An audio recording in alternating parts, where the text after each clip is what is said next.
Kalau hanya boleh memilih satu, kalian akan lebih memilih untung atau berkah? Halo, Assalamualaikum warahmatullahi wabarakatuh. Hari ini aku akan membahas etika bisnis dalam perspektif Islam. Jadi pernah gak sih kita tuh kayak mikir atau nanya ke diri sendiri gitu, apakah bisnis itu cuma soal angka, target, atau keuntungan semata? Dalam pandangan Islam, bisnis bukan sekadar transaksi materi. Ia adalah bagian dari perjalanan seorang hamba untuk mencari ridha Allah sekaligus memberi manfaat bagi sesama.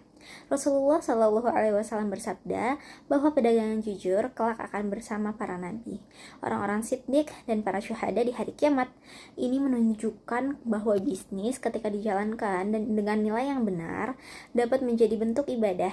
Keuntungan itu bukan tujuan akhir, melainkan sarana untuk menghadirkan keberkahan.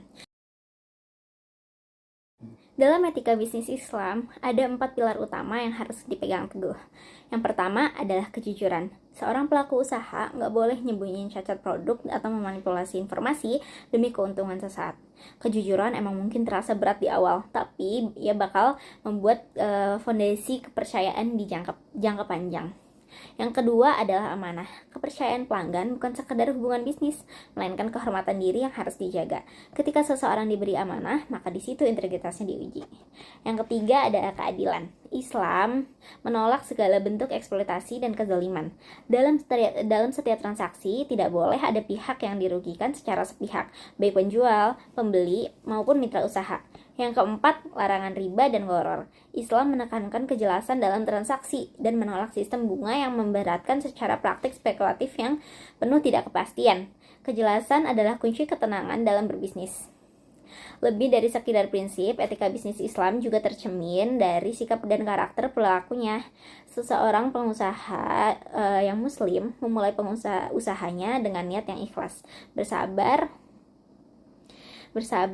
saat menghadapi ujian, dan bertawakal setelah berusaha secara maksimal. Ia menyadari bahwa hasil akhir bukan sepenuhnya di tangannya, melainkan dalam kehendak Allah. Islam juga mengajarkan bahwa bisnis bukan hanya tentang mengambil, tetapi juga memberi. Melalui zakat bisnis dan sedekah, harta dibersihkan dan roda ekonomi digerakkan agar kesejahteraan tidak berhenti pada segelintir orang saja, melainkan dirasakan oleh umat secara luas. Lalu, apa sih bedanya bisnis syariah dan bisnis konvensional? Perbedaan utamanya terletak pada sistem orientasi. Bisnis syariah mengedepankan bagi hasil dan pembagian resiko bersama, bukan bunga yang seringkali membebani satu pihak saja. Standar yang digunain pun bukan cuma boleh, tapi juga harus baik. Setiap produk dan layanan harus halal dan thayyib, memberikan manfaat nyata bagi kesehatan, moral, dan kehidupan masyarakat. Di tengah tantangan global dan sistem ekonomi yang serba instan, bisnis beretika memang tidak selalu mudah, namun peluangnya terbuka lebar. Pasar halal dunia terus berkembang, mulai dari makanan, fashion, keuangan, hingga teknologi.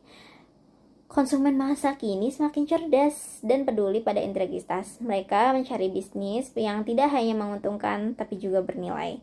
Inilah saatnya bisnis muslim tampil sebagai solusi global, menghadirkan etika, keadilan, dan kebermanfaatan dalam setiap langkahnya.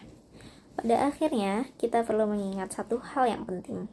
Harta yang kita kumpulkan akan kita tinggalkan, tetapi keberkahannya akan menemani kita hingga akhirat. Maka, mari membangun bisnis yang adil dan bermanfaat. Bisnis beretika bukan sekadar pilihan, melainkan jalan menuju keberkahan. Mulai hari ini, berbisnislah dengan berkah. Karena sejatinya bisnis yang baik bukan hanya yang bertumbuh besar, tetapi yang tumbuh dengan nilai. Bukan hanya yang menghasilkan keuntungan, tetapi yang menumbuhkan keadilan, kebermanfaatan, dan juga kepercayaan. Ketika bisnis dijalankan dengan niat yang lurus dan etika yang kokoh, maka setiap langkahnya bernilai ibadah. Dan setiap hasilnya membawa kebaikan, bukan hanya di dunia, tapi juga di akhirat.